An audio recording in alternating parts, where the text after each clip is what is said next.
Hello warriors. आज आपण मुलाखत घेतो आहे वॉरियर ऑफिसर PSI सागर सरांची. तर या मुलाखतीमध्ये जे प्रश्न तुमच्यापैकी काही जणांनी विचारलेले आहेत आणि त्याचबरोबर जे डाऊट्स आहेत तुमच्या मनामध्ये एक्झामची तयारी करताना, मग त्यामध्ये प्री मेन्सची तयारी असेल, बुक लिस्ट असेल किंवा क्लासेस जॉईन केले पाहिजेत का वगैरे, तर या सगळ्याबद्दलच आपण सरांना बोलणार आहोत. काही प्रश्न जे आहेत बेसिक त्याच्याबद्दलची माहिती आपण अगोदर घेऊयात आणि त्याच्यानंतर मग एकूणच जो प्लॅन आहे स्टडीचा तो कसा असला पाहिजे याच्याबद्दल बोलूया. तर सगळ्यात पहिला प्रश्न मला हा विचारायचा जो की इम्पॉर्टंट आहे आणि प्रत्येक जे पण नवीन येणारे असतात या फील्डकडे त्यांच्या डोक्यामध्ये एक असतं की MPSC करायची म्हणजे क्लास केला पाहिजे. तर जसं की तुम्ही कुठलाही क्लास न करता परीक्षा पास झालाय, तर जी मुलं म्हणतात की आम्हाला क्लास करायचे त्या मुलांना तुम्ही काय सांगाल? मी मगाशी पण माझ्या मुलाखतीमध्ये सांगितलेलं आहे की क्लास लावला म्हणजे तुम्ही MPSC पास झाला असं नाही. तर तुम्ही स्वतः सेल्फ स्टडी करा. आयोगाच्या क्वेश्चन पेपर तुम्हाला मार्गदर्शक आहेत. आयोगाच्या ज्या क्वेश्चन पेपर आहेत त्या क्वेश्चन पेपर पाठीमागच्या 2-4 वर्षाच्या तुम्ही बघत चला. आयोग कोणत्या पद्धतीनं क्वेश्चन विचारते आणि त्यासाठी रेफरन्स बुक पण वाचत चला. जी कुठली रेफरन्स बुक बाजारामध्ये आता भरपूर बुक आहेत की प्रत्येक विषयाची नाही म्हणलं तर 20-20, 30-30 बुक म्हणजे लेखक आहेत. पण एक जाणून घ्या. आता उदाहरण द्यायचं म्हणलं तर भूगोलचं दिन मी सौदी सरांचं जे बुक आहे, आयोगाचं पहिल्यापासून पॅटर्न आहे की त्याच बुकमधून आयोग प्रश्न रेफर करत आलेलं आहे आणि त्यातूनच प्रश्न टाकत आलेला आहे. त्यामुळं जी काय बुक लिस्ट आहे तुमची ते आयोगाच्या क्वेश्चन पेपरवरूनच तुम्ही बनवा. असं नाही की तुम्ही स्वतः बाजारातली एका विषयाची 10-10 पुस्तकं आणून ती वाचत बसा. असं नका करू. कारण की एक पुस्तकच तुम्ही वाचा, वारंवार तेच पुस्तक वाचा. यावेळेस नाही प्रश्न आला तर म्हणजे ते लगेच पुस्तक तुम्ही बदलू नका. काही जण असं करतात की यावेळेस ह्यातनं प्रश्न आला, आत्ता मध्यंतरीचा प्रश्न आपण विचार केला तर जे 26 फेब्रुवारीच्या एक्झाममध्ये जे आपल्या मुक्त विद्यापीठाच्या बुकमधले प्रश्न आले. आता बऱ्याच जणांनी मुक्त विद्यापीठाची पुस्तकं घेऊन अभ्यासाला चालू केला, परंतु ते असं नका करू. जर वेळेस प्रश्न वेगवेगळ्या पुस्तकातनं येणार आहे ती पुस्तकं घेत तुम्ही बसू नका. आयोगाच्या क्वेश्चन पेपर बघून आयोग कुठल्या पुस्तकामधून ते पेपर म्हणजे क्वेश्चन घेत आहे हे बऱ्यापैकी तुम्हाला त्यातनं क्वेश्चन पेपरचा अभ्यास केल्यानंतर अनुभव येत जाईल. आयोगाच्या क्वेश्चन पेपर मार्गदर्शक आहेत. क्लासचं मी पहिल्यापासून सांगतो आहे, मी स्वतः क्लास लावलेला नाही. याचा अर्थ असं नाही की तुम्ही पण क्लास लावू नका असं नाही. ज्यांना खरंच काही माहीत नाही किंवा ह्या क्षेत्र नवीन आहे ते बऱ्यापैकी बेसिक कोर्स करून क्लास म्हणजे त्या परीक्षेबद्दल माहिती करून घेऊ शकतात. परीक्षा समजून घ्या ही पहिल्यापासून मी प्रत्येकाला सांगत आलेलो आहे. आणि जर तुम्ही परीक्षा समजून घेतली तर तुम्हाला कुठलीच परीक्षा म्हणजे अवघड नाही. PSIच्या पुढं पण आहे, राज्यसेवा आहे, त्याच्यामधून पण खूप मोठ्या पोस्ट आहेत. काही जण फॉरेस्टच्या परीक्षा देतात किंवा AMU आहे, म्हणजे भरपूर अशा MPSCमध्ये पोस्ट आहेत. तर पहिल्यांदा तुम्ही क्वेश्चन पेपरचा आधार घ्या आणि नंतरच तुम्ही पुढच्या परीक्षेची अभ्यासाचं सुरुवात करा. जे जुने लोक आहेत जे 2-3 वर्ष अभ्यास करून पण यश मिळत नाही, त्यांनी स्वतःला एक आत्मचिंतन करा. बघा की आपण कुठं चुकतो आहे. क्वेश्चन 1 तासामध्ये आपला भरपूर अभ्यासात काय जण 12-12, 13-13 तास अभ्यास करतात, पण एक्झाममध्ये जर बसल्यानंतर त्या 1 तासामध्ये खूप चुका करून येतात. म्हणजे मी सुद्धा चुका केलेल्या आहेत. मी 2-2 वर्ष अभ्यास केला, परंतु सिलिंग मिस्टेक हे प्रत्येकाचे होत असतात. परंतु त्या सिलिंग मिस्टेक अशा आहेत की तुम्हाला रिझल्टमधनं बाहेर काढू शकतात. तर त्या सिलिंग मिस्टेक टाळण्याचा प्रयत्न करा. प्रत्येक म्हणजे 2-2, 3-3 वर्ष जर आपण अभ्यास करून पण आपल्याला अपयश येत असेल तर बघा पुस्तकं चुकते ती का आपण ॲनालिसिस करत नाही, रिव्हिजन कमी पडते परीक्षेच्या काळामध्ये किंवा नुसतं वाचत बसतो आहे. काय मुलं म्हणजे कंबाईनचा अभ्यास करताना प्राचीन मध्य घेऊन पण वाचत बसतात, म्हणजे त्यांना परीक्षा म्हणजे समजली नाही. त्यासाठी क्वेश्चन पेपरचा आधार घ्या. क्वेश्चन नक्की कुठनं 1857पासून इतिहासला सुरू होते, तिथून पुढं अभ्यास करत चला. स्वातंत्र्यानंतरचा भारताचा इतिहास आपल्याला नाही, ते राज्यसेवेसाठी आहे. मग जे कंबाईनचा अभ्यास करताय त्यांनी तेवढाच अभ्यास करा, हे माझं सांगणं आहे. प्रीचा आणि मेन्सचा अभ्यास करताना अजून एक मुलांमध्ये कन्फ्युजन असतं की आधी फक्त प्रीचाच अभ्यास करायचा की मग मेन्सचा ॲटलिस्ट थोडाफार तरी झाला पाहिजे आणि मग प्रीच्या अभ्यासाला सुरुवात करायची का. तर काही जणांचं असं होतं की एक्झाम तोंडावरती आली म्हटलं की 1-2 महिन्याआधी सुरुवात करतात, मग पूर्वपरीक्षेचा अभ्यास कधी कधी त्याच्यातून होतच नाही, ॲक्च्युली होतच नाही जर बेसिक नसेल तर. पण जर झालं तर मग परत मेन्सचं काहीच झालेलं नसतं आणि मग ज्याला नव्याने सुरुवात करायची त्याला हेच नाही कळत की पूर्वपरीक्षेचा आधी करू की मुख्य परीक्षेचा आधी करू. तर त्याच्याबद्दल सांगा. आता एक समोर येऊन ठेपलेली परीक्षा 8 ऑक्टोबरची. 8 ऑक्टोबरची एक्झाम झाल्यानंतर लगेचच 24 डिसेंबरला मेनचा पहिला पेपर आहे. म्हणजे जवळपास 2 महिन्याचा गॅप आहे. आणि जर तुम्ही प्रीसाठी 6 महिने देत असाल किंवा 8 महिने देत असाल तर तुम्ही मेन्ससाठी पण तेवढाच वेळ देणं गरजेचं आहे. 1-2 महिन्यात तुम्ही काय मेनचा अभ्यास करू शकणार नाही. करणारे करतील, पण ज्यांनी कधीच अगोदर मेनचा अभ्यास केला नसेल त्यांनी आता जर ज्यांचं टार्गेट हे 8 ऑक्टोबर असेल त्यांनी आत्तापासूनच म्हणजे मेनसाठी 2-3 तास देणं गरजेचं आहे. कारण की 24 डिसेंबरचा पेपर आणि 8 ऑक्टोबरचा पेपर याच्यामध्ये फक्त जवळपास 2 महिन्याचा गॅप आहे. आणि 2 महिन्यात पेपर 1 आणि पेपर 2 कवर करणं म्हणजे तसं सोपं पण आहे आणि तसं अवघड पण आहे. त्याच्यामुळं आत्तापासूनच त्या परीक्षेचा मेनचा पण अभ्यास थोडाफार चालू ठेवणं गरजेचं आहे. कारण की कुठलाही अभ्यास वाया जात नाही. छोट्या छोट्या नोट्स काढून ठेवल्या तर नंतर त्या उपयोगी पडतील रिव्हिजनसाठी, एवढं माझं सांगणं आहे. फक्त सुरुवातीला जे नवीन आहेत त्यांनी मेन्स पण बघून घ्या, मेनचा पण अभ्यास सुरू करा. सोबतच प्रीवर पण फोकस करा. क्वेश्चन पेपर पण आयोगाच्या मेनच्या बघून घ्या आणि प्रीच्या पण बघून घ्या, हे माझं सांगणं आहे. आणि जे जुने विद्यार्थी आहेत त्यांनी भले मेनचा अभ्यास केलेला नसेल आत्ता परंतु फक्त प्रीचाच अभ्यास सारखा त्यांनी चालू ठेवलेला असेल, त्यांना पण सांगणं आहे की तुम्ही आता मेनचा पण अभ्यास चालूच ठेवा. कारण की तुम्ही प्रीसाठी आता 2-2, 3-3 वर्ष देऊन जर तुमची प्री निघत नसेल तर तुम्ही 2 महिन्यात मेन्स कसं काढणार आहेत. त्यामुळे आत्तापासून जर तुम्ही 8 ऑक्टोबरची जर परीक्षा देण्यासाठी जुने विद्यार्थी आत्ता अभ्यास करत असतील त्यांनी मेनचा पण अभ्यास करा. कारण की ह्या क्षेत्रामध्ये कोण नवीन आणि कोण जुनं असं नसतं. एका वर्षात पण पोस्ट काढणारे आहेत आणि 6-6 वर्ष अभ्यास करून पण पोस्ट न काढणारी पण आहे. त्यामुळं मेन्स प्रीचा अभ्यास सोबत चालू ठेवा. ज्यावेळेस प्री जवळ येते त्यावेळेस थोडंसं मेनचा अभ्यासाचा टाईम कमी करून प्रीकडं तो टाईम तुम्ही डायव्हर्ट करू शकता, हे माझं सांगणं.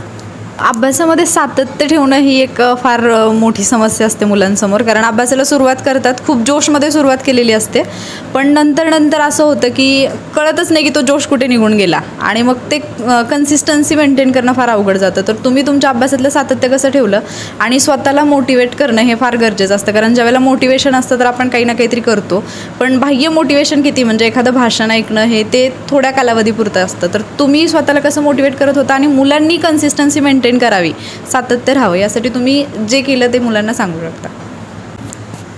खूप जण खूप अभ्यास करत बसतात 10-12 तास. मी केलं होता 2018ला. मला अपयश आल्यानंतर मी पण नर्वस झालो होतो. परंतु हे क्षेत्र असं नाही की एकाच वर्षात पोस्ट निघून देईल किंवा आता बघितलं आहे 2019ची परीक्षा झाली तिथनं 3 वर्षांना निकाल लागला. त्याच्यामुळे आपल्याला 3 वर्ष म्हणजे सातत्य ठेवणं गरजेचं आहे. नुसतं प्री किंवा मेन्स पास होऊन नाही, पुढं फिजिकल इंटरव्ह्यू होता, अंतिम निकाल होता. या सगळ्या गोष्टीसाठी आपल्यामध्ये स्वतःला सेल्फ कॉन्फिडन्स ठेवणं गरजेचं मला होतं. माझं एकच सांगणं आहे की एखादी परीक्षा नापास झाल्यानंतर तुम्ही लगेच तुमचा कॉन्फिडन्स लूज करून ठेवू नका. कारण की तो कॉन्फिडन्स आता 26 तारखेची एक्झाम झाली, 26 तारखेनंतर आन्सर की आली, बऱ्याच जणांना कमी मार्क मिळाले, ते आता त्याच विचारात आहेत की माझं काय होईल. नंतर आता पुढची गटकं आहे 3 तारखेला, त्यामध्ये जागा कमी आहेत, माझं होईल का. मग एवढ्या जागा असून पण मी पास होऊ शकलो नाही, तर मी आता एवढ्याशा कमी जागा असताना पण काय होईल. प्रत्येकाने एक लक्षात ठेवा, आपल्यासाठी एकच जागा लागणार आहे. त्यामुळं आपण किती का जागा 1000 आयोगानं काढू किंवा 100 जागा काढू द्या, आपली जागा आपण पक्की करण्यासाठी म्हणजे आपण स्वतः सेल्फ कॉन्फिडन्स बाळगा आणि त्या दृष्टीनं प्रयत्न करा. भले आपण गेल्या वर्षी 50 मेरिट लागलं म्हणून आपण 50चीच तयारी करू नका. 60+ मार्क कसे येतील आणि माझं निकालामध्ये पूर्वच्या नाव कसं येईल हेच पुन्हा मेन्ससाठी पण करा. कारण की मेन्सला पुन्हा कॉम्पिटिशन वाढलेलं आहे.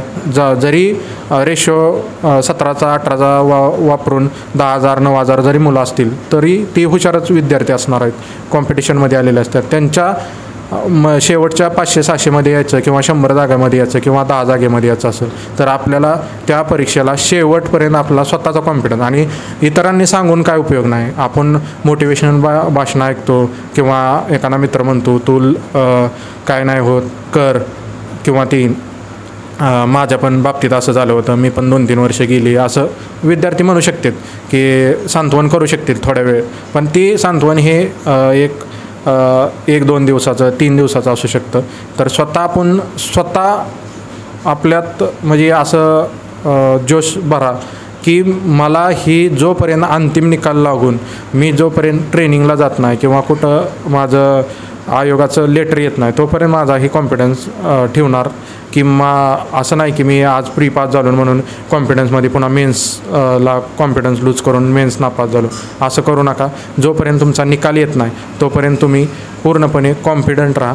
दुसऱ्यांनी कॉन्फिडन्स देण्यापेक्षा स्वतः सेल्फ कॉन्फिडन्स ठेवा, एवढं मला सांगा. बरेच विद्यार्थी असे आहेत की जे काम करून अभ्यास करत आहेत किंवा काही गृहिणी असतात की ज्यांना घरदार सांभाळून अभ्यास करावा लागतो. तर तुमचं पण जसं मी आईवडिलांशी पण बोलले तर बऱ्याचशा गोष्टी अशा समजल्या की म्हणजे ग्राउंड करताना असेल किंवा त्यापूर्वी पण बऱ्याचदा तुम्ही पण शेतातलं वगैरे काम केले किंवा घरातल्या कामाला हातभार लावला आहे. तर नोकरी आणि अभ्यास त्याचबरोबर घर आणि अभ्यास हे शक्य असतं का, आणि जर करायचं असेल तर त्याच्यासाठी काही तुमच्या खास टिप्स असतील तर त्या शेअर करा. मी सुरुवातीला सांगेन की आता बरेच जण सांगत असतात की 12-12 13-13 तास अभ्यास करावा लागतो. पण पहिली गोष्ट अशी आहे की तुम्ही जर परीक्षा कुठली देताय त्याच्यावर डिपेंड आहे. आता कंबाईनसाठी जर वेळ द्यायचा असेल तर तुम्ही 6 तास अभ्यास करून पण ती पास होऊ शकता, असं काय अवघड नाही. त्याला काय अशी 20-20 25-25 30-30 पुस्तकं वाचण्याची गरज नाही.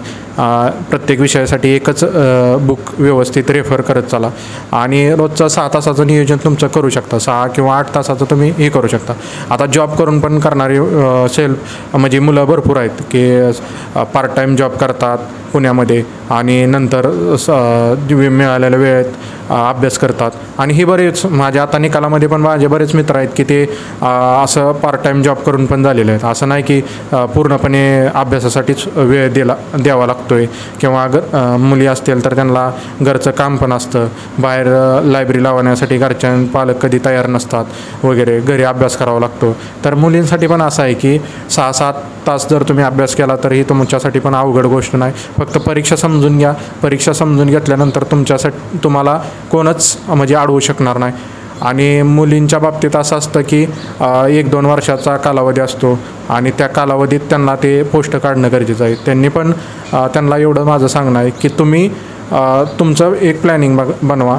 ज्या काय आयोगाच्या त्या वर्षात होणाऱ्या एक्झाम आहेत, म्हणजे गटका असतील, गटब असेल किंवा राज्यसेवा करणाऱ्यासाठी मी काय जास्त सजेशन देणार नाही राज्यसेवेसाठी. कारण की राज्यसेवेला मी पूर्णपणे PSIचा अभ्यास म्हणजे फिजिकलच्या वेळेस मी पूर्णपणे राज्यसेवेपासून दूर गेलेलो होतो. आता पुन्हा मी नव्यानं सुरुवात केलेली आहे, पण तो अनुभव नंतर मी शेअर करीनच. पण आत्ता मी सांगतो की 6 तासामध्ये किंवा 8 तासामध्ये तुम्ही स्वतःचं प्रॉपर प्लॅनिंग बनवा. रोज एक विषयाचं कवर करत चला. आयोगाच्या क्वेश्चन पेपरला मार्गदर्शक बनवून तुम्ही त्या एक्झामला साठी प्रिपेअर करा. नक्कीच तुम्हाला जॉब करूनसुद्धा घरकाम करूनसुद्धा ही परीक्षा पास होणं काही अवघड नाही असं मला वाटतं. आणखी एक की कुठली एक्झाम फोकस करायची हेच मुलांना समजत नाही. म्हणजे अगदी साधं बघायचं म्हटलं तर 2022ला एवढ्या सगळ्या परीक्षा आहेत. मग चला राज्यसेवा आहे, मी राज्यसेवा देते. राज्यसेवेचा स्कोर नाही आला, मग कंबाईंड झाली 26 फेब्रुवारीची, तिथे नाही आला. चला गट आलेली आहे आता 3 एप्रिलला, मग मी ती देणार आहे. तिथे पण नाही आला, चला पुढे तोपर्यंत 19 जूनला आली. म्हणजे एक परीक्षाच फोकस केली जात नाही मुलांकडून. त्यांनाच माहिती नसतं, फक्त आपण MPSC देतो एवढं डोक्यात असतं. तर मी खूप वेळा सांगण्याचा प्रयत्न केला आहे मुलांना की तुम्ही एक पोस्ट किंवा एक एक्झाम टार्गेट करा, आणि नाही म्हटलं तरी थोडाफार फरक असतो पेपरमध्ये. तर मुलांनी तसं ते फोकस केलं पाहिजे का? म्हणजे जसं तुम्ही म्हटलात की फिजिकलच्या कालावधीमध्ये तुम्ही राज्यसेवेपासून दूर गेलात, तर मग तुम्ही फक्त PSI ही पोस्ट टार्गेट ठेवून अभ्यास केला होता की तुम्ही पण ही चला ही नाही तर ती नाही तर ती असं करत होतात का? मी ज्यावेळेस 2019ला परीक्षा पास झालो होतो त्यावेळेस मी म्हणजे दोन्ही परीक्षा दिलेल्या आहेत. म्हणजे PSI नंतर मग मी ज्यावेळेस PSI दिली मेन आणि मला तिकडं स्कोअर बऱ्यापैकी आल्यानंतर मग मी पुन्हा राज्यसेवेला पूर्णपणे स्किप करून डायरेक्ट PSIचं फिजिकलच करून आता एक पोस्ट घेणं महत्त्वाचं आहे हे टार्गेट केलं. सुरुवातीच्या काळात मला सुद्धा समजलं नव्हतं की आता नक्की काय करायचं. मी पहिल्यांदा सांगितलं होतं की 2018ला मी एकच एक्झाम राज्यसेवाच फोकस केली होती आणि पण त्यावेळेस कंबाईन मी फोकस केलं. पण 2019ला मी 2 एक्झाम फोकस केल्या होत्या, राज्यसेवा आणि कंबाईन. तर माझं एवढंच सांगणं आहे की अशी चूक करू नका. एक परीक्षा, कारण की परीक्षा वेगवेगळ्या आहेत. जरी वाटत असलं एखादा निकाल आल्यानंतर आपल्याला 2 मिनटासाठी वाटतं आता नाही, आता DCच व्हायचं, आता DYSPच व्हायचं, तहसीलदारच व्हायचं, किंवा एखादे गटकाची एक्झामची तयारी करणारा त्याला वाटतं आता PSIच व्हायचं. मग प्रत्येक एक्झामचा मेनचा सिलेबस थोडा थोडा वेगळा आहे. आपल्याला ती एक्झाम कळून घेण्यालाच जवळजवळ 6 महिने जातात. त्याच्यामुळं आणि त्या दरम्यानच्या काळामध्ये एक्झाम होऊन जातात आणि नंतर पुन्हा त्याला कमी स्कोअर आल्यानंतर आपण पुन्हा एक कुठली तरी एक्झाम फोकस करायला बघतो. तर तसं करू नका. तर सुरुवातीला आधी ठरवा, मला राज्यसेवा करायची तर राज्यसेवेसाठी झोकून द्या, मला कंबाईन करायची तर कंबाईनसाठी झोकून द्या. गटकमध्ये जर करायचं असेल एक्साईजसाठी, आता एक्साईजचा विचार केला तर त्याचा कायद्याचा पेपर वेगळा आहे, कायदं एक्साईजचं वेगळं आहे आणि PSIचं कायदं वेगळं आहे. त्यामुळं जर तुम्ही 2 परीक्षांना एकदाच टार्गेट करत असाल तर तुमचा मस्त तुम्ही प्री पास होत चाल, पण मेन्सला काय होईल, कॉम्पिटिशनमध्ये तुम्ही मागं पडचाल. त्यामुळं जी काय कुठली एक्झाम तुम्ही फोकस करणार आहे, मग ती कंबाईनमधली PSI असेल तर त्याच्यासाठी तुम्ही झोकून द्या. आता इथनं पुढं तर PSIसाठी फिजिकल पण नाही. याचा अर्थ असं नका समजू की फिजिकल 60-65 मार्क पाडून मी क्वालिफाय झालो तरी काय अडचण नाही. पण आत्ताचा जर रिझल्ट बघितला तर इंटरव्ह्यूच्या मार्कावरसुद्धा काही जणांचं सिलेक्शन हुकलेलं आहे. त्याच्यामुळं जरी तुम्हाला मेन्सला 1-2-4 मार्क कमी असतील तर तुम्ही फिजिकलला चांगली मार्क पाडली तर त्याचा इफेक्ट तुम्हाला इंटरव्ह्यूच्या मार्कावर निश्चितपणे होणार आहे आणि त्यामुळं फिजिकलवर पण तुम्हाला नंतर करावं लागणार आहे. असं नाही की आत्ता फिजिकल नाही त्यामुळं आता मी एवढी गट पास होऊन लगेच राज्यसेवेच्या मागं लागणार आहे, फिजिकल मी करणार नाही. तर असं होईल पुढं की तुम्हाला इंटरव्ह्यूला जर मार्क कमी आली तर तुमचं सिलेक्शनसुद्धा होऊ शकणार नाही. त्यामुळे एक परीक्षा कुठलीही तुम्ही फोकस करा, तिला पूर्ण करा, ती प्रोसेसमधनं जा आणि नंतरच तुम्ही पुढच्या परीक्षेकडं टार्गेट करा असं मला वाटतं. एक महत्त्वाचा मुद्दा म्हणजे अभ्यास करताना मुलांना जे जास्त कन्फ्युजन असतं ते म्हणजे पाठांतर करायचं की कन्सेप्ट समजून घ्यायच्या. कारण बरीच मुलं काय करतात ना, फक्त आणि फक्त पाठांतरच करतात. काही अवघड कन्सेप्ट असतात तिथे ट्रिक्सचा वापर अर्थातच सगळेच जण करत असतात, म्हणजे अगदी टॉपर्स पण करत असतात. तर तुम्ही पाठांतरालाच फक्त तुमचं म्हणजे पूर्ण फोकस केलं होतं की पाठांतरासोबत कन्सेप्ट पण समजून घेतल्या होत्या. म्हणजे रट्टा मारो ही एक जी असते पद्धत तर ती वापरली होती की कन्सेप्ट समजून घेऊन काही ट्रिक्सचा वापर करून तुम्ही अभ्यास केला होता? आता तुम्हाला पण माहीत आहे की ही एक्झाम ही ऑब्जेक्टिव्ह बेस आहे आणि ऑब्जेक्टिव्ह बेस असल्यामुळं बऱ्यापैकी काही क्वेश्चन असे असतील की फॅक्च्युअल असतात. म्हणजे 20-25 क्वेश्चन आत्ता जरी बघितलं तर आपण कुठल्याही परीक्षेमध्ये फॅक्च्युअलच म्हणजे कंबाईनमध्ये प्रीला असतील फॅक्च्युअल, मेन्सला पण काही प्रश्न असतील की थोडंफार करंट वगैरे असेल तर फॅक्च्युअल आहे. आत्ताचा जर विचार केला 26 फेब्रुवारीचं मी सांगेन की करंटचं काय क्वेश्चन होतं की 2 करंटचे क्वेश्चन होते. म्हणजे दिब्रिटो वगैरे 93 जे संमेलन असेल किंवा आपले अभिजित बॅनर्जी त्यांना नोबेल मिळालं होतं. तर आपण अभ्यास करताना काय करतो, त्यांना नोबेल कधी मिळालं, कुठल्या सालाचं मिळालं, काय मिळालं एवढं करतो. पण त्यांनी आता क्रम विचारला होता की बघितलं असेल तुम्ही की कोणत्या साली त्यांना काय मिळालं, न्याय योजना कधी त्यांनी सजेशन केलं. तरी आत्ता आयोगाचा थोडासा बदलता पॅटर्न समजून घेतला तर मला वाटतं की पाठांतराचा काही उपयोग नाही. आपण कन्सेप्ट समजून घेऊन नाही का नक्की. म्हणजे एक उदाहरण देतो मी की आत्ता एक इतिहासला क्वेश्चन होता की 1857च्या उठावाच्या रिलेटेड. तर त्याच्यामध्ये 2-4 स्टेटमेंट होते, त्याच्यामध्ये इलिमिनेशन वापरून आपण हे करत होतो. आता काय पुस्तकामध्ये एक प्रश्नाचं उत्तर दिलं होतं की कृष्णाजी सिंदकर नावाच्या व्यक्तीनं आपल्या रंगोबापूजी गुप्तेंना हे केलं, म्हणजे कैद करण्यासाठी मदत केली होती नाही का. पण हे नुसतं एक फॅक्च्युअल दिलेलं कुठंतरी तेवढंच विचारलं होतं आणि आयोगाने विचारलं होतं की वाईचे काहीतरी कोणतरी राजे त्यांनी त्यांच्या मदतीने ते सिंदकरांनी हे केलं होतं, म्हणजे काय पुस्तकामध्ये दिलेलं. मग आपण फॅक्च्युअलमध्ये सिंदकरच वाचलं होतं, पण इथं पेपरमध्ये त्यांनी सिंदकरांचं नाव न घेता डायरेक्ट त्या राजांचं नाव घेतलं होतं नाही का. आणि मग मुलांना काय वाटलं की आपण तर वाचलेलं असतं सिंदकर, बरोबर आहे का, मग ही तर नाही. पण आयोगाच्या उत्तर तालिकेमध्ये ते पण बरोबर दिलेलं होतं, बरोबर आहे की. त्यामुळं आपल्याला असं नाही की फॅक्च्युअल डाटा पण नुसता पाठ करून जमणार नाही, थोडंसं रेफरन्स बुकमधनं ती कन्सेप्ट पण क्लिअर करून घेणं गरजेचं आहे. कारण की आता हळूहळू आयोगाचा बदलता ट्रेंड बघितलेला आहे आपण, की नुसतं फॅक्च्युअलवरच आपण पास होऊ शकत नाही. कारण की फॅक्च्युअलमध्ये पण आपलं बरोबरच येईल का असं आपण सांगू शकत नाही. एक वेळ आपल्याला बरे पर्याय दिलेलं त्यातनं आपण इलिमिनेट करून सुटू शकतो, पण नुसतं फॅक्च्युअलवर करून पण आपला उपयोग नाही. त्यामुळं माझं एक सांगणं आहे की थोडं कन्सेप्ट समजून घ्या. आता बऱ्याच जणांना सायन्स अवघड जातं, बरोबर आहे. तर सायन्समध्ये पण असं नाही की आयोग जास्त डीपमध्ये विचारता येतं. आपण जी काय बेसिक पुस्तकं आता बाजारामध्ये 2 आहेत, तर ती पुस्तकं जरी वाचली तरी आपल्याला 8-10 मार्क मिळून जातात. आणि आज नुसतं एकाच सब्जेक्टवर नुसतं पॉलिटीला किंवा हिस्ट्रीला किंवा जॉग्रफीला मार्क येऊन काय गरजेचं नाही. तर आपल्याला सगळ्याकडं एक बॅलन्स झाला पाहिजे पेपर आपला. करंटला पण मार्क आली पाहिजे. काही जणांना वाटतं करंटला अवघड आहे, पण बऱ्यापैकी विचार केला तर करंटसुद्धा आपल्याला मार्क मिळवून देऊ शकतं. कारण की मॅथ रिजनिंगसाठी वेळ कमी मिळतो बऱ्यापैकी. तर पेपरच्या जे काय आता ऑब्जेक्टिव्ह आहेत ऑप्शन पण आयोग बऱ्यापैकी फॅक्च्युअल कमी केलं आहे त्यांनी. त्याच्यामुळं आपल्याला मॅथ रिजनिंगसाठी पण वेळ कमी मिळत आहे. त्याच्यामुळं मला वाटतं करंटवर फोकस करणं गरजेचं आहे, सायन्सवर फोकस करणं गरजेचं आहे. आणि ह्या सगळ्यांचा अभ्यास करून बॅलन्स मार्क कसे येतील ते आपण पाहणं गरजेचं आहे. नुसतं एखादा ठोकळा घेणं किंवा कुठलं बाजारातलं एखादं MCQचं बुक घेणं तर ते आता राहिलेलं नाही. ते जुन्या काळामध्ये 2010, 12, 13पर्यंत चालत होतं. आता आयोग बऱ्यापैकी डीपमध्ये विचारायला लागलेला आहे. त्यामुळं कन्सेप्ट पण समजून घ्या, थोडं फॅक्च्युअल पण डाटाचा पाठांतर पण पाहिजे, थोड्याशा स्वतःच्या ट्रिक, इतरांच्या ट्रिक न वापरता स्वतःच्या ट्रिक पण करणं गरजेचं आहे. कारण की इतरांच्या ट्रिक आपण अभ्यास करताना लक्षात ठेवू शकतो, पण स्वतःची ट्रिक आपण ते कायमस्वरूपी एक्झाममध्ये सुद्धा आपल्याला स्वतःचे तोंडपाठ असते. तर असा अभ्यास करत चला, काहीसुद्धा अवघड नाही. एक महत्त्वाचा मुद्दा म्हणजे नोट्सच्या बाबतीमध्ये बऱ्याचदा असं होतं की आपण स्वतःच्या म्हणजे जे अर्थात जे पास झाले ते मोस्टली स्वतःच्याच नोट्सनी पास झालेले असतात. पण एक ट्रेंड चालला आहे सध्या, म्हणजे समजा आता मी प्री किंवा मेन्स पास झाले तर मी माझ्या नोट्स ज्या आहेत त्या विद्यार्थ्यांना मग मी लगेच विकायला सुरुवात करते. आणि मुलांनाही वाटतं की यांना एवढे मार्क्स मिळालेत तर घ्या नोट्स विकत. त्याच्यानंतर नोट्सची पुस्तकं पण येतात, पुस्तकांचे तर आता घोटाळे पण समोर यायला लागलेत. मग मुलांना एक झाले MPSCमध्ये की जेवढं आयतं मिळतं तेवढं चांगलं आहे, आणि त्याच्यामध्ये कुठेतरी त्यांचा अभ्यास तर मागे राहतो पण पोस्ट पण मिळत नाही.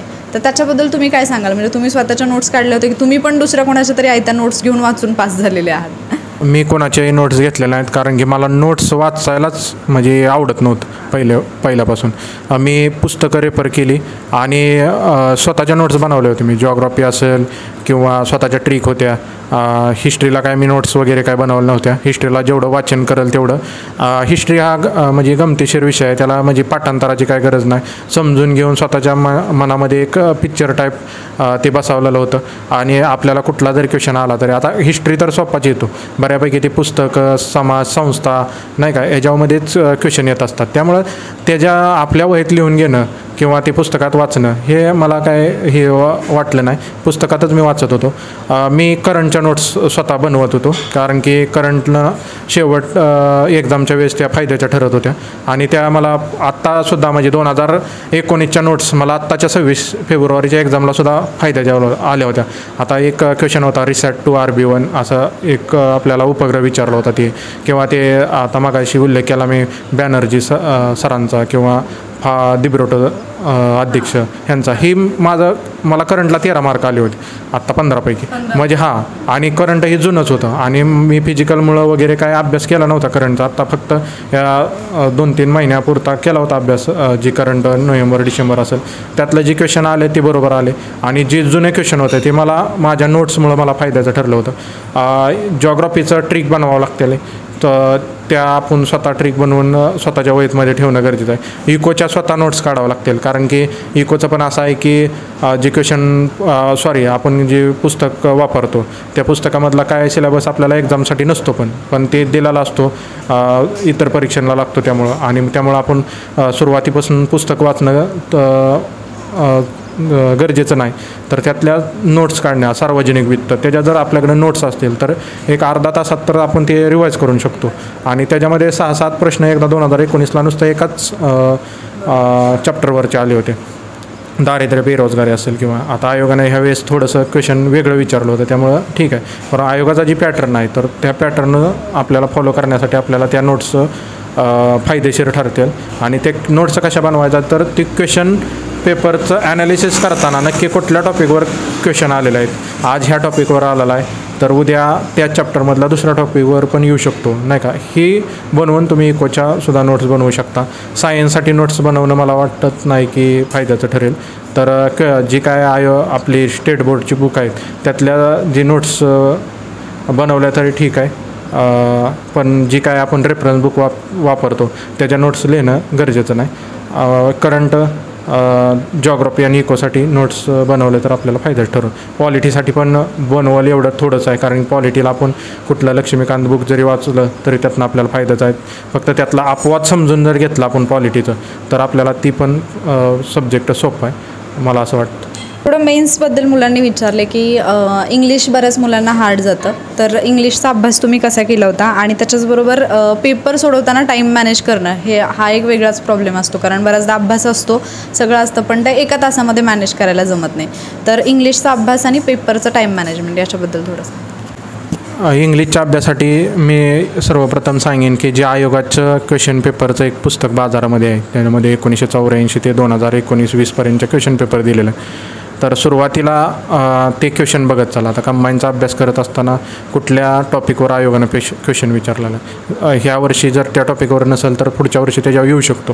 त्याच्यामुळं पाठीमागच्या वेळेस आलेला असतो, त्यामुळं 2-4 वर्षाचा म्हणजे साधारण 2015 पासून 2020 पर्यंत जे कुठल्या टॉपिकवर आयोगाने क्वेश्चन विचारलेलं आहे ते टॉपिक तुम्ही कुठल्याही बाजारात मिळणार आहेत. बाजारामध्ये इंग्लिशसाठी 2-3 पुस्तकं आहेत, त्यातलं एक कुठलंही पुस्तक घ्या, त्यातनं ते कन्सेप्ट आधी क्लिअर करून घ्या, म्हणजे डायरेक्ट इनडायरेक्ट समजून घ्या. त्याच्यामध्ये अपवाद काय आहेत ते विचारलेले आहेत. आयोगाचा बऱ्यापैकी ट्रेंड आहे की त्या अपवादावरच प्रश्न विचारलेला आहे आयोगानं. त्यामुळं अगोदर तुम्ही जर ते क्वेश्चन बघून घेतलं किंवा क्वेश्चन नक्की कुठल्या टॉपिकवर विचारलेलं आहे आयोगानं ते बघून घेतलं तर इंग्लिशसाठी ते बेटर राहील. आणि ते प्रश्न सोडवण्यासाठी तुम्हाला अगोदर एखादं रेफरन्स बुक घ्यावं लागेल आणि त्या रेफरन्स बुकमध्ये तो प्रश्न कसा सोडवलेला आहे किंवा त्या प्रश्नाचं उत्तर असंच का येतं आहे तसंच का येतं आहे ते आपल्याला तिथं कळून जाईल. आणि नंतरच मग तुम्ही पुन्हा एकदा ते आयोगाचं क्वेश्चन पेपर जे बाजारामध्ये मिळतात ते सोडवून त्यात प्रॅक्टिसच करावं लागणार आहे. आणि दुसरं, इंग्लिशमध्ये बऱ्यापैकी व्हॅकॅब्लरी विचारलेलं असतं आहे. आता व्हॅकॅब्लरी त्याला लिमिट नाही, कशातनं काय येईल सांगू शकत नाही. बाजारामध्ये बरंच आहे, पालन सुरीचं पुस्तक आहे, रेयान मार्टिनचं पुस्तक आहे, किंवा शेख सरांचं आहे, बाळासाहेब शिंदे सरांचं इंग्लिशचं. तर ही पुस्तकातनं बऱ्याचपैकी व्हॅकॅब्लरी सगळीकडं, म्हणजे नीतू सिंगचं आहे असेल इंग्लिशचं, भरपूर पुस्तकं आहेत इंग्लिशसाठी. तर असं न करता जर आयोगाचे आत्तापर्यंतची व्हॅकॅब्लरी बघत चला, त्याच्यातनं स्वतःचं बघा, ही बनवत चला, थोडंसं रोज इंग्लिश पेपरमधलं थोडंसं वाचत चला किंवा डिक्शनरीमधलं बघत चला, नाही का, व्हॉकॅब्लरी वगैरे, नाही का. तर त्याच्यामधून आपल्याला इंग्लिशमध्ये आपली कमांड बनवायची आहे. असं इंग्लिश आणि ज्यांना काहीच येत नाही त्यांनी तर मला तर वाटतं बेस्ट सजेशन थोडंसं क्लासचा पण आधार घ्या. कारण की असं नाही की आपल्याला एक्झाम पास व्हायचं आहे तर काय जे गोष्टी आहेत ते करावंच लागणार आहे. तर मराठीसाठी पण तसंच करावं लागणार आहे. मराठीसाठी मी क्लास सजेशन नाही करू शकत, परंतु मराठीला पण अभ्यास करताना बारीक बारीक गोष्टी बघत चला, शब्दार्थाचा संग्रह वाढवत चला, नक्कीच ते ही सोपं आहे काम. टाईम मॅनेजमेंटसाठी पहिल्यांदा मी सांगेन की तुम्ही ठरवत चला. आता प्रीचा पेपर सोडवत असताना तुम्हाला पहिल्यांदा मॅथ्स रिजनिंग काही जणांचं असतं आहे बऱ्यापैकी परफेक्ट, ते मॅथ्स रिजनिंग घेतात, पण नंतर वेळ जातो 10-20 मिनटं गेल्यानंतर 40 मिनटामध्ये बाकीचे प्रश्न 45 सोडवायचे ही जातात. आणि मग त्याच्यामध्ये जे प्रश्न येतात ते आपण चुकवत बसतो, सिलिंग मिस्टेक करत बसतो. आणि नंतर आपण म्हणतो की मॅथ्सच्या रिजनिंगच्या माझा वेळ गेल्यामुळं इकडं माझा वेळ राहिला नाही आणि त्याच्यामुळे माझ्या चुका झाल्या आणि स्कोर आला नाही. तर तसं न करता तुमची ज्या विषयावर कमांड आहे, तर पहिल्यांदा तुम्हाला जॉग्रफी आवडते, जॉग्रफीचं तुम्हाला क्वेश्चन सुटत गेलं तर तुम्हाला एक कॉन्फिडन्स आणि त्याच्यामध्ये पण वेळ घालवत चला. एका प्रश्नाला तुम्हाला मला वाटतं अर्धा मिनिट वेळ असतो आणि त्या अर्धा मिनिटातच तुम्ही एकदाच हो का नाही प्रश्नाचं पुन्हा त्या प्रश्नावर जाऊ नका. एकदाच म्हणजे येत असेल उत्तर तर त्याला म्हणजे उत्तर द्या, नाहीतर पुन्हा नंतर देऊ उत्तर. एकदा तर तुम्ही विचार करून गेलेला असता, त्या 1 मिनटं घालवला असतो आणि त्याच्यात तुमचा दुसरा प्रश्न राहिलेला असतो. त्याच्यामुळे माझं एकच सांगणं आहे की पहिल्यांदा तुम्हाला वाटतं आहे तर पहिल्यांदाच उत्तर देत चला, विनाकारण उशीर करू नका. कारण की शेवट मग तुम्ही गडबडीमध्ये स्पेलिंग मिस्टेक करत राहता. त्यामुळं टाईम मॅनेजमेंट असा फॅक्टर आहे की तुम्हाला ते क्वेश्चन सारख्या टेस्ट सिरीज म्हणजे ते पण एक्झामच्या अगोदर जास्त नाही, त्याच्या आधी तुम्ही सवय लावू चला की मी एवढ्या वेळेमध्ये हा क्वेश्चन पेपर सोडवू शकतो. कारण की काय वेळेस असं होतं की काय बाजारातला क्वेश्चन पेपर सेट अवघड असतात, त्यातनं कॉन्फिडन्स पण लूज होत जातो. त्यामुळं सारखा टेस्ट सिरीज सोडवणं पण बरोबर नाही. एक आयोगाचाच क्वेश्चन पेपर सोडवत चला, 6-7 क्वेश्चन पेपर आयोगाच्या सोडवा, मग गट क च्या असतील गट ब च्या, आणि त्याच्यानं स्वतःचा टाईम मॅनेजमेंट स्वतः बनवत चला. कारण की टाईम मॅनेजमेंट अशी गोष्ट आहे की कोणी सांगून होत नाही. आपण तिथं विचारात करण्यासाठी किती वेळ घालवतो आणि किती वेळा ते उत्तर देतो हे स्वतःच्या आपल्या म्हणजे मेंटॅलिटीवर डिपेंड आहे. त्यामुळं टाईम मॅनेजमेंट स्वतः बिल्डअप करा आणि त्याच्यातनं ही करा. पण एवढंच सांगणं आहे की एका क्वेश्चनकडं जर येत नसेल तर त्याला स्किप करून पुढं चला, किंवा जे तुम्हाला वाटतं ते उत्तर देऊन तुम्ही पुढं चला. आणि अटेम्प्ट पण थोडंसं मला वाटतं की वाढवत चला. कारण की ॲक्युरेसी काही जण ॲक्युरेसीच्या नादात अटेम्प्ट कमी करतात, पण असं होतं की 60 जर अटेम्प्ट करत बसला तर 20 चुकली तर तुम्ही रिझल्टमधनं बाहेर जाता. त्यामुळं माझं सजेशन आहे की अटेम्प्ट तुम्ही वाढवत चला.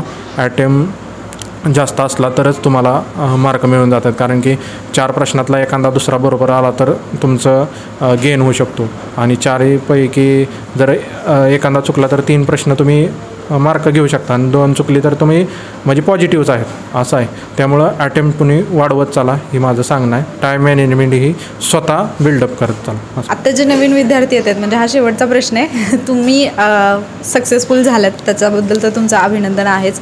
वेळोवेळी तुम्ही वॉरियर ऑफिसरच्या आपल्या टेलिग्राम ग्रुपवरती मुलांना पहिल्यापासून मी पाहिले की तुम्ही मुलांना सूचना देत होता आणि खूप मुद्देसूद व्यवस्थितपणे माहिती तुम्ही मुलांना सांगायचा. बऱ्याचदा सुरुवातीला ज्यावेळेला म्हणजे फिजिकलच चालू होतं अजून रिझल्ट नाही तोपर्यंत काही असतात 1-2 जे की तुम्ही का सांगता वगैरे असं बोलणारे असतात, पण तुम्ही जे काही सांगितलं त्याचा निश्चितच मुलांना फायदा झाला आणि इथून पुढे पण तुम्ही जरी बिझी झालात तरीसुद्धा वेळ द्याल तेवढी अपेक्षा आहे.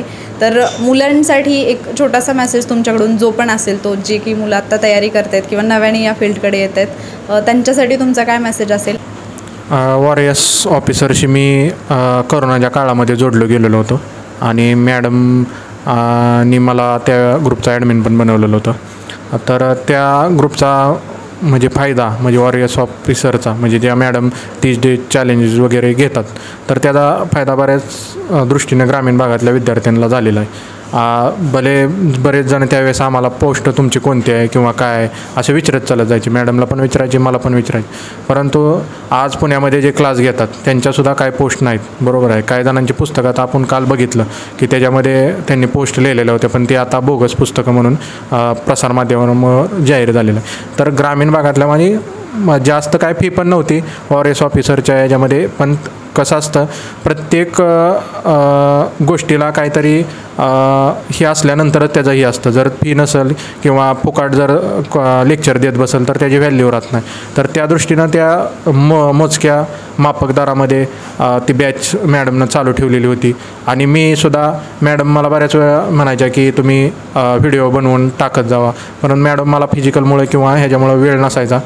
त्या दृष्टिकोनात मला लिहिण्याची भरपूर सवय असायची. त्यामुळे मी बऱ्याच वेळा विद्यार्थ्यांना गाईड करायचो. बऱ्याच वेळा मला पर्सनल पण मेसेज यायचं, मी सांगायचो मॅडमशी कॉन्टॅक्ट करा वगैरे, नाही का.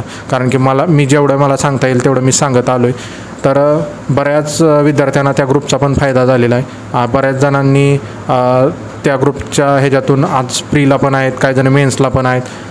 भविष्यात ते आता अधिकारी पण होऊ शकतील आणि नाव पण घेऊ शकतील ग्रुपचं. बरोबर आहे, म्हणजे असं नाही की मी ग्रुपचे ॲडव्हर्टाईज वगैरे करण्यासाठी मॅडम इथं आलेले आहेत. अभ्यासामुळं आम्ही एकत्र होतो आणि आमचा दोघांचा म्हणजे प्रामाणिक हेतू हाच होता की मुलांना ग्रामीण भागातल्या की ह्या क्षेत्रामध्ये आल्यानंतरच्या अडचणी सॉल्व झाल्या पाहिजेत आणि ते माफक ह्याच्यामध्ये झालेलं पाहिजेत. आता माझा तर उद्देश पूर्णपणे मी मॅडमला सांगायचो की मी जी काय असेल ते लिहून त्याच्यामध्ये सजेशन तुम्ही सुचवा, तुम्ही ग्रुपवर टाकत चला, जेणेकरून ग्रामीण भागातील आज बरेच जण विद्यार्थ्यांची मला म्हणजे मेसेज येत असतात, त्यांच्या कंडिशन मी जाणून घेतलेलं. फार बिकट परिस्थिती असेल त्यांना पण मी सांगू शकतो की मी पण असं आहे की मी पण ग्रामीण भागातलाच विद्यार्थी आहे. आज जरी निकाल झाला असला तरी मी म्हणजे असं नाही की मी कुठला ॲटिट्यूड दाखवतो वगैरे काय नाही. आत्ता जरी निकाल झाला, काल ज्या दिवशी निकाल झाला त्यावेळेस आता वडिलांनी सांगितलं होतं की मी औषध मारत होतो, ते औषध मारायचं तसंच राहिलं होतं. काल मी स्वतः औषध म्हणजे मारून घेतलेलं आहे. असं नाही की मी अधिकारी झालो तर किंवा माझाही पुढं अभ्यास चालू राहणार आहे. मी काय एवढ्या पोस्टवर थांबणारा माणूस नाही. मला अभ्यासाचं म्हणजे जी आवड निर्माण झाली आहे, मी अभ्यास तर करतच राहणार आहे. तुम्ही पण अभ्यास करत राहा. कुठल्या अडचणी आला असेल मॅडमला विचारत चला, ग्रुपवर तुम्ही विचारतच असताल. जास्त सोशल मीडियाचा पण वापर मी बऱ्याच वेळा सांगितला आहे करू नका. मॅडम तर माहिती सांगतच जाते, संध्याकाळी थोडं बघत चला आणि त्याच्यातनं आपल्याला काय इम्प्रूव्हमेंट करायची असेल तर ती करत चला. आणि बऱ्याच वेळेस मला पण मेसेज येतात, इथून पुढे पण काही जणांना वाटेल की आता सरांना मेसेज कसं करायचं, काय करायचं, सर आता PSI आहेत देतील का रिप्लाय. असं नाही, मला नंतर पण रिझल्ट नंतर पण आता रोज मेसेज येत असतात आणि केवळ त्या ग्रुपमुळे मी आज तुमच्यापर्यंत आलेलो आहे. दुसरी गोष्ट, मी कधी कुठल्या ग्रुपवर ॲक्टिव्ह नव्हतो. माझा स्वतःचा आम्ही PSIचा ग्रुप तयार केला होता, पण ते आमच्यासाठी माहितीसाठी ग्रुप केला. त्याचा उल्लेख हे नव्हता की कुठल्या ॲडव्हर्टाईज करायसाठी किंवा काय. आणि हा ग्रुप पण असा आहे की ग्रामीण भागातल्या विद्यार्थ्यांना त्या ग्रुपचा फायदा व्हावा, की अभ्यासासाठी कुठल्या अडचणी असतील किंवा काय म्हणजे पुस्तकं कुठले असतील किंवा काय सिलेबस रिलेटेड प्रॉब्लेम असतील ते सॉल्व्ह होण्यासाठी ते ग्रुप आहे. आणि त्याचा फायदा विद्यार्थ्यांनी करून घ्या. भविष्यामध्ये पुढं कुठल्या अडचणी आल्या तरी मला विचारत चला. इथून पुढे मॅडमच्या जे काही सांगतील त्याचा पण तुम्ही स्वतः हे करत चला. आपण त्यातनं मिळालेल्या ज्ञानाचा फायदा घ्या असं मला वाटतं. मनापासून धन्यवाद सर. तुम्हाला पुढच्या वाटचालीसाठी पूर्ण आपल्या वॉरियर परिवाराकडून खूप खूप खूप शुभेच्छा आणि तुमचं मार्गदर्शन असंच राहावं आणि तुम्हाला आणखी जरी मोठ्या पोस्टसाठी तुम्ही तयारी करत असाल तर तिथे यश मिळावं. तुम्हाला आम्ही एक PSI म्हणून पाहिले, यशस्वी PSI म्हणून पाहिलं आम्हाला नक्कीच आवडेल आणि तुमचं नाव आम्हाला पुढे सुद्धा म्हणजे ट्रेनिंग नंतर सुद्धा ऐकायला मिळावं. तुमचं ट्रेनिंगला जाताना सुद्धा एक छोटासा इंटरव्ह्यू घ्यायला नक्की आवडेल. त्यावेळेला आम्ही परत तुमच्याकडे येऊ. आणि जर विद्यार्थ्यांनी काही विचारलं तर तुम्ही तर म्हटलंयच ऑलरेडी की तुम्ही मार्गदर्शन करत राहाल, तर तुमचं मार्गदर्शन असंच राहू द्या. खूप खूप धन्यवाद.